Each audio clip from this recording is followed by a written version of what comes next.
Right, I promised a friend I'd actually do this, so I'm going to actually do it. I'm still getting used to speaking on a microphone for a public audience, so you have to bear with me, I'm still just getting used to it. But a friend of mine wanted to talk about Brexit, the reason I voted for it. So that's what I'm going to do today. I'm going to talk about why I voted Leave. Now some of you are thinking, oh god, here we go, yet another out of touch, stupid, racist, xenophobic, blah blah blah, etc. and so forth. Insert Nazi insult here somewhere. But no, I'm none of those things. I'm actually a member of the Labour Party. I wouldn't describe myself as a socialist or an old socialist. I'd more say that I'm a social libertarian, which means left-inclined libertarian, more towards the likes of Nelson Mandela, Gandhi, and the Dalai Lama. They're more left-centric libertarians, not anarchism, because some people seem to think that left libertarianism means anarchism, which it absolutely does not. But for me, one of the major problems with the EU is the fact that it is big government, which is everything that I'm against. I'm not for all-controlling state, especially when that state is highly authoritarian. And people seem to forget is it's the top end is unelected. It's not representative democracy, where you vote for a party. That party votes in a leader, that leader becomes the leader. No, it's not like that. It's you vote an MEP that you've never even heard of, you've never even met, you don't even really get a mandate from them. You just vote a name on a ballot. That's how it's always been here. But as we've seen, there's not actual decent representation for MEPs, and the way that EU presidents are picked is pretty messed up. It's completely flies in the face of representative democracy, because all it will be is the current party in power in that country will get to pick who they want. Not the public, the party, which is representing maybe quarter of a country's democracy. That isn't very good at all. That's pretty poor. And as we saw from the appointment of Jean-Claude Juncker some years back, David Cameron, knowing how bad he was for the EU, given that Jean-Claude Juncker has been in trouble before about being a shady git in Luxembourg, he tried to get a vote of no confidence against Juncker, an attempt to block him. Completely and utterly failed, because the problem with the EU Parliament, as such, is most of them are on the take. They get quite a lot of money. They don't actually give a damn about their constituents, the people they're supposed to represent. I mean, you think the government's bad for it, they're worse. They're the very embodiment of nepotism and cronyism. Basically, people that do everything for themselves. They're awarded positions because they know people and not because of what they know. This is quite evident if you look into the history of some of the EU politicians. They've not really done anything but politics, and a lot of them have got really bad school history. I mean, the guy that's going to be negotiating with us for Brexit, he only finished high school and tech college. I mean, that means me, who's a college graduate, my education is at the same level as him. I mean, I could have gone further, I chose not to, because the costs at the time greatly outweighed the benefits of actually going to university. Part of me wishes I did. I could have gone through, but unfortunately, life has its way of saying no to certain things, and you have to accept that. That was life at the time. But these individuals that are in there now, some have less education than I do. And that's quite disgusting, actually, that they've got less education than I do. I mean, I'd expect these people to be some of the most highly educated individuals on the planet, and they're just not. So some of them have got IQs as low as George W. Bush, and let's be honest, he was pretty damn terrible. As is Donald Trump going to be, because he's also a low IQer. But that's a different story for a different day. Let's not talk about the Orange Man. I'm sure a lot of Americans are sick to death of hearing about the tantruming child that they have in charge. But I will say this on it, I understand why he ended up in charge. It's called fed up of the constant nepotism that's going on in America as well. It seems to be a global issue right now. It's going on in Ireland, it's going on in Europe, it's going on in Japan, China, India, Saudi Arabia. You just can't seem to get away from this jobs for mates problem that seems to be going on, which even seems to be inflicting business and corporate as well. It's just absolutely everywhere. It's like people have forgotten that it should be best person for the job. Doesn't matter about their gender, their identity, who they prefer to sleep with, whatever their religion, whatever. None of it actually matters. What matters is this person the right person for the job? Is this person qualified to do this job to the best of their ability? And at least 8 out of 10 times right now, across the globe, it's just no. They're not qualified. They're not the right person for the job. And there are people that are qualified, that would do a good job, that are getting absolutely nowhere. And it's quite frightening to see this kind of thing going on. I mean, what do they expect? That people would just sit back and accept this kind of thing? That people would just sit back and allow these tyrants to start to dictate to them how they live, how they speak, how they pay their taxes, how they do everything?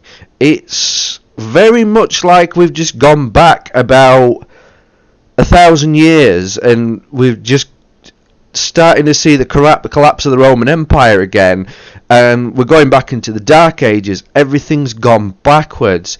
We're going to end up with warlords again, basically. Like, look at Scotland, look at Northern Ireland, look at Wales, look at what's going on in France and Spain. There's a widespread ailment of separatism going on. I mean, I wouldn't say I'm the most British person going. I'm a third generation Irish migrant, to be fair. You know, my grandparents and my great grandparents were Irish, so you know, I wouldn't regard myself as super British, you know. Just never have. I'm very proud of my Irish roots. I always talk to my father about it and learn as much as I can about my heritage. And it always surprises me, and always something I enjoy talking about. But again, that's not the subject we're on. We seem to be stretching a bit on time and going on to other subjects. So, returning to the core subject, Brexit, as you've probably heard, it's a lot of nepotism, cronyism, a lot of doing business with corporates all the time. There's a lot of widespread a lot of widespread inequality going on in the European Union. It's like it seems to be accepted that Greece and Spain and Italy should be left to rot, that Ireland should have to put in massive austerity, and now they must accept this whole EU army thing. Ireland has always prided itself on military neutrality, so to force them into accepting an EU army goes against everything that Ireland was created for. You know, everything they stand for. It's wrong. And I can't see Ireland really sticking with the EU much longer the way they're treating them. I really can't. I mean, I think France will stick. Even with the current Sergio Le Pen, I don't think she's going to win. They're going to do their best to get Macron in. And, you know, there's It's just the way the EU politics is ran. It's so dirty. It's so underhanded. It's so very last 3 centuries of emperors and colonialism and all that kind of stuff. It's just so very backwards, and it's not the kind of world that people want to live in. It's not a world that helps people and where society will thrive. It's going backwards. It's all going backwards, and it's quite disappointing to see it all. And yes, I know I say a lot, but there we go again. But I wouldn't call myself a UKIP supporter. I wouldn't call myself right wing or any of that. Like I said, I'm a Labour member, but I can also see the problems in the Labour Party. The direction towards communism is not a good one. The British people have never really accepted communism like they never accepted fascism. So it's not a good look to be banging on about people like Fidel Castro, who was, a bit of a murderer. He's not a good man, he's not a good role model, and Cuba's not a good role model of a place. I mean, you're either a member of the Communist Party or you treat like a piece of garbage over there.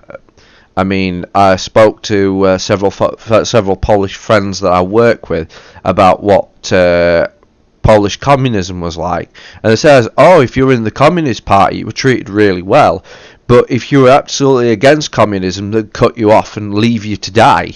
Basically, they treat you awfully. And you see, that's the problem with communism. It's obsessed with one party and one party state.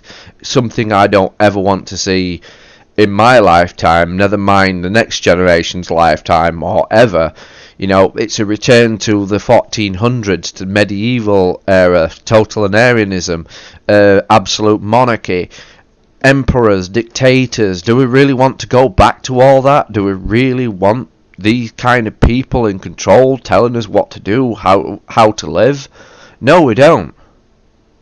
And that is my greatest problem with the EU, is the fact that it's moving so close to these communist totalitarian ideals that I can never accept something like that. I just can't. It's, for all intents and purposes, it's set off on the right foot, on the right ideal.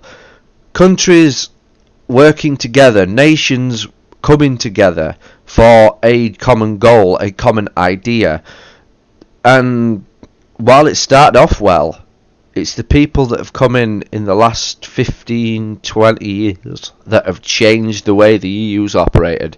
They've changed it into something it should have never been, into an ugly, over-bureaucratic, communist sympathising monster that has only created more inequality and more cronyism and nepotism than any government has done in the past 1,000 years. It's unacceptable to go that way in the modern era after we had, in the 1940s till the 1970s, two of quite possibly the worst governments ever in the history of the world. The Soviet Union and the German Nazis. There were some of the worst people in the world, and we have people seemingly thinking those ideals are okay again. No, they're not. They never were. They never will be. I mean, I'm a fan of true democracy. You look at Switzerland and you think these guys have got it right. They know how to do it. You engage the people, you let the people have their say. It's up to them what they decide, and it's up to you to implement it. You do your job, or you don't have a job. It's really that simple. And I can't see why, in modern era where we're moving back towards nation states, why we can't push for more true democracy. An end to lords and baronies and peers and all that kind of bad thing that just reminds you of an era where we had emperors and tyrants in charge. An era seemed to be, the EU's dragging us back towards an era we don't want. I mean, there's a reason that Britain has always resisted the idea of returning to a Roman Empire. If you look back in history, and we're talking well back in history, back to before the Saxons actually landed in Britain, when it was the Bretons. The Romans treated the Bretons pretty poorly, to the point they openly rebelled, and that's why Boadicea, as she's known, was seen as a folklore icon that was revived when the British Empire came to be. Unfortunately, they revived a memory for the wrong reasons. They used it as an emblem saying, look, we're fair and just, when in actual fact they weren't. And it's those lessons of history that Britons learned, well, seem to have learned to a degree at least, that makes them vastly opposed to anybody that wants to build an empire again. Empires are bad things. They create problems, and it's not what I want for the world. It's not what anyone wants for the world. Now, on to the issue of immigration. This is a top issue for many people. They seem to think that Brexit was about immigration. To me, that's a smokescreen. I work with lots of people from lots of different countries. Like I said myself, I'm third generation Irish, and I've never believed in the whole, born British thing. I don't believe in it, because the last people who were born British, the Bretons, were wiped out by the Romans, so there is no such thing. It's simply now an ideology rather than an actual ethnicity of people. It doesn't exist anymore, and it hasn't existed for thousands of years. Same goes with the Celts. They don't really exist anymore. They were wiped out by Norman and Anglo-Saxon occupation over the years. They were wiped out. Same deal with Scotland. It's simply ideology now. It's not an actual thing. And in some cases it's a scary ideology, because it seems to encourage a degree of racism and xenophobia. Like, you see these people going Britain first, Scotland first. They don't seem to care that the way they're behaving is very, very, very similar to how people behaved in the 1800s, viciously and selfishly. It's backwards. It's not the right way to be. I mean, for me, like as I've already covered, the issue for me is not immigration at all, and I'm sure there's a lot of other people that feel like that.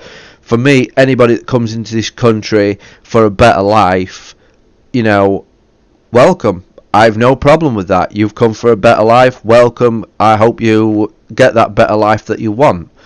I don't agree that people should be thrown out because of whatever reason. It's pathetic, it's childish, and it's backbiting. It's not the way we move forward as a people. We move forward as a people by accepting the differences in one another, while also acknowledging the similarities between us. After all, skin colour is nothing more than, as scientifically proven, it's nothing more than an effect of the climate that your ancestry comes from. It's nothing more. Your skin pigment simply adapted to the climate. It's not about race. Race is a complete and utter fiction that only crazy people believe in these days, and use it as a way of saying, I'm oppressed, I'm this, I'm that. Well, guess what? I'm third generation Irish. I do understand oppression myself, but I don't let it consume me. What happened in the past didn't happen to me. What happened to my grandparents, I didn't experience. I experienced vicious words, through school. I grew weary and suspicious of some English people because of how they treated me through growing up. But I didn't let that define me. I didn't let that become me. I don't look at the English and think you're all nasty bunch of racists. I just look at them and think they didn't know any better. They were just kids, or they were just ignorant. They didn't know better, and to hold that against them is wrong.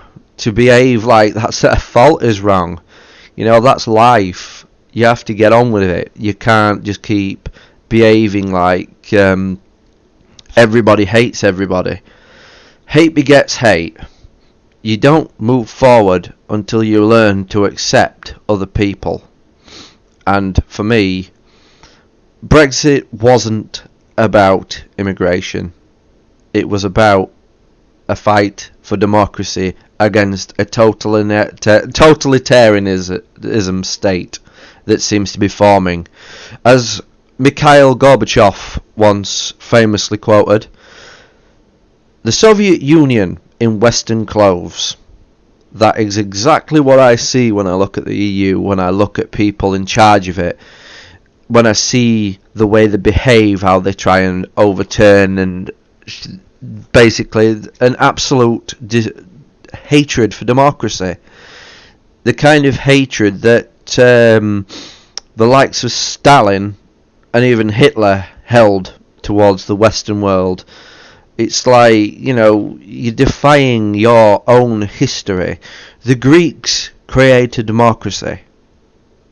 It's like the oldest form of governance in the world.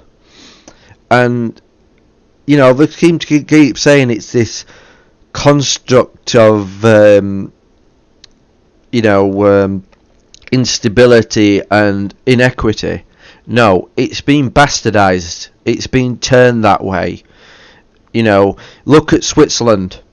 Switzerland follows the exact form of democracy that ancient Greece had. True democracy. It's one of the happiest countries in the world. It's one of the richest countries in the world. That's what I want for everybody. I want people to have that kind of democracy. Not the one that the governments and the EU are peddling. That's not democracy at all. That's tyranny. So basically that's my thoughts on all that. So I probably bored you all to death with this, but it's just getting all this off my chest. Thanks for listening if you did. I know it was pretty long, but that's me. Thank you.